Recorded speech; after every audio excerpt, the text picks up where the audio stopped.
Oke, Bapak Ibu, selanjutnya saya akan menyampaikan materi penyuluhan yang kedua mengenai vaksinasi dari COVID-19. Jadi di sini saya tampilkan gambar dari Sinovac. Sinovac ini merupakan vaksin dari COVID-19. Isi dari Sinovac ini adalah virus COVID-19 yang sudah dimatikan. Jadi vaksin ini dapat membuat seseorang menjadi kebal terhadap COVID-19, sehingga pemerintah berfokus pada vaksinasi COVID-19 pada tahun ini untuk mengurangi terjadinya kasus COVID-19.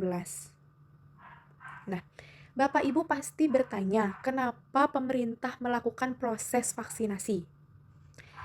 Ini dilakukan karena ada namanya sebuah kekebalan komunitas atau kekebalan sebuah daerah atau sebuah desa. Apa sih sebenarnya kekebalan komunitas atau kekebalan suatu daerah atau suatu desa ini? Jadi di sini saya akan mencoba untuk menjelaskan maksud dari kekebalan komunitas ini.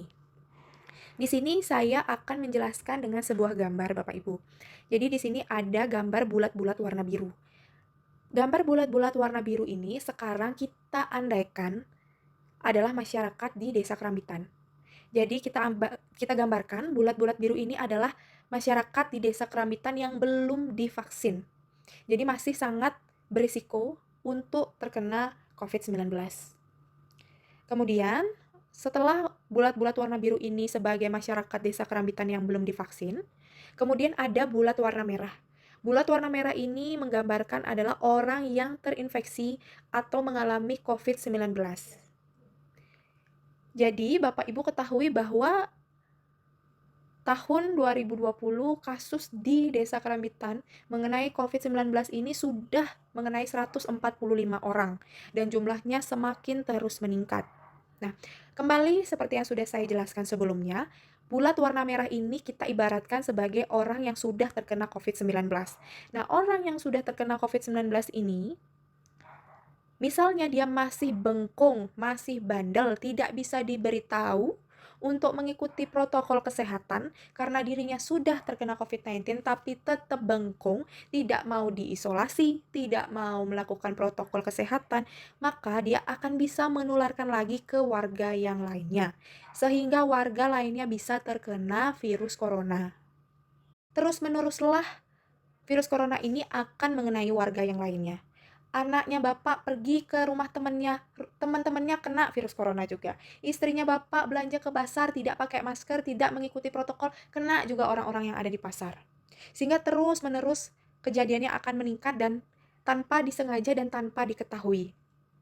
Sampai akhirnya, dari satu orang bengkong yang bulat merah tadi saya sampaikan, sekarang sudah hampir seluruh warga di Desa Kerambitan terkena COVID-19.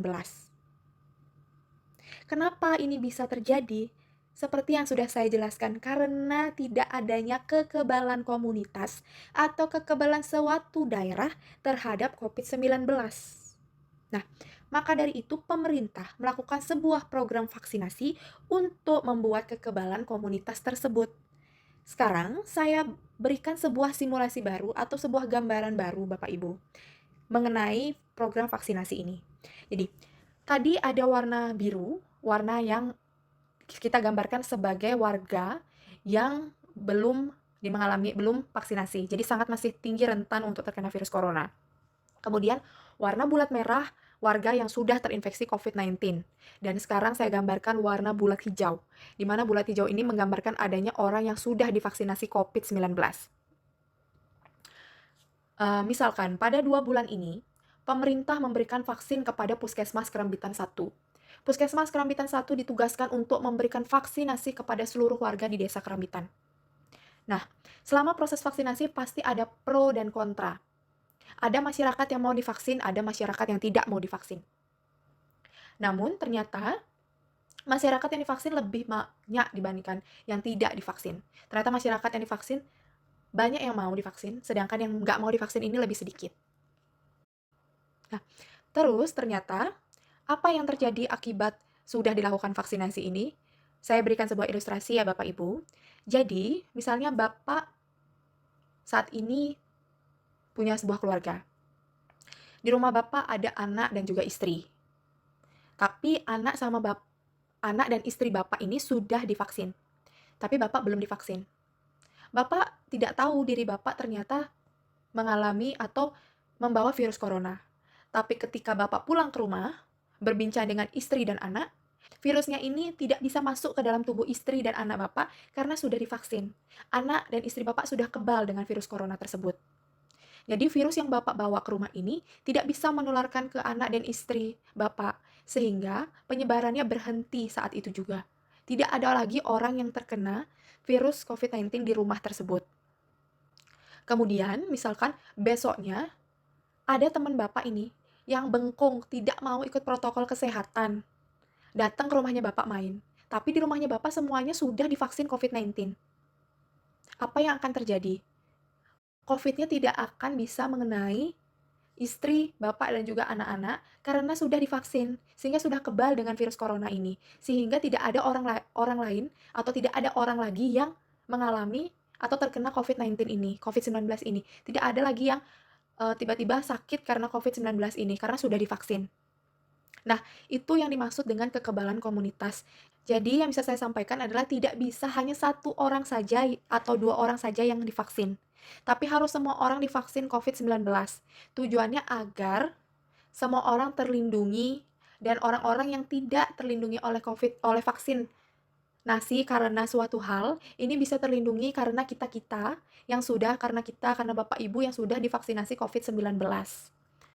Jadi, kenapa sih kita harus divaksin? Sudah jelas seperti yang sudah saya jelaskan tadi. Satu, untuk melindungi diri kita sendiri dari COVID-19. Dan yang kedua, untuk melindungi keluarga kita dari COVID-19 dan juga keluarga orang lain. Dan juga orang-orang yang tidak bisa divaksin. Bapak Ibu pasti bertanya, siapa saja sih orang-orang yang bisa divaksin? Orang yang bisa divaksin ini adalah yang pertama, berusia 18-59 tahun. Setuju untuk dilakukan vaksinasi. Dan yang ketiga, mau mengikuti jadwal vaksinasi. Vaksinasi yang diberikan sebanyak 2 kali. Pertama, diberikan vaksin yang pertama, vaksin kedua diberikan 2 minggu setelah vaksin pertama diberikan. Kemudian siapa saja yang tidak boleh mendapatkan vaksinasi ini? Pertama, pasien yang usianya di bawah 18 tahun atau di atas 59 tahun, menderita penyakit ginjal, wanita hamil dan sedang menyusui, memiliki tekanan darah tinggi di atas 140/90, menderita HIV, sudah pernah terkonfirmasi atau sudah pernah terkena COVID-19, positif COVID-19, kemudian menderita diabetes mellitus, kemudian memiliki sakit pencernaan kronis, memiliki penyakit TBC, kemudian memiliki penyakit autoimun, kemudian memiliki penyakit jantung, epilepsi, dan juga penyakit kanker. Nah, Bapak Ibu, seperti yang sudah saya jelaskan tadi, penting sekali kita lakukan vaksinasi nggih untuk membuat kekebalan diri kita sendiri dan keluarga sehingga bisa menurunkan kasus dari COVID-19. Bapak Presiden Jokowi saja sudah divaksin, Kepala Puskesmas Kerambitan 1 beserta jajarannya sudah divaksin, kami juga sudah divaksin, dan kami harapkan Bapak, Ibu juga mau untuk melakukan vaksinasi. Mungkin saya tahu Bapak Ibu masih takut untuk dilakukan vaksin, karena banyak sekali informasi yang simpang siur selama ini di masyarakat atau di media sosial.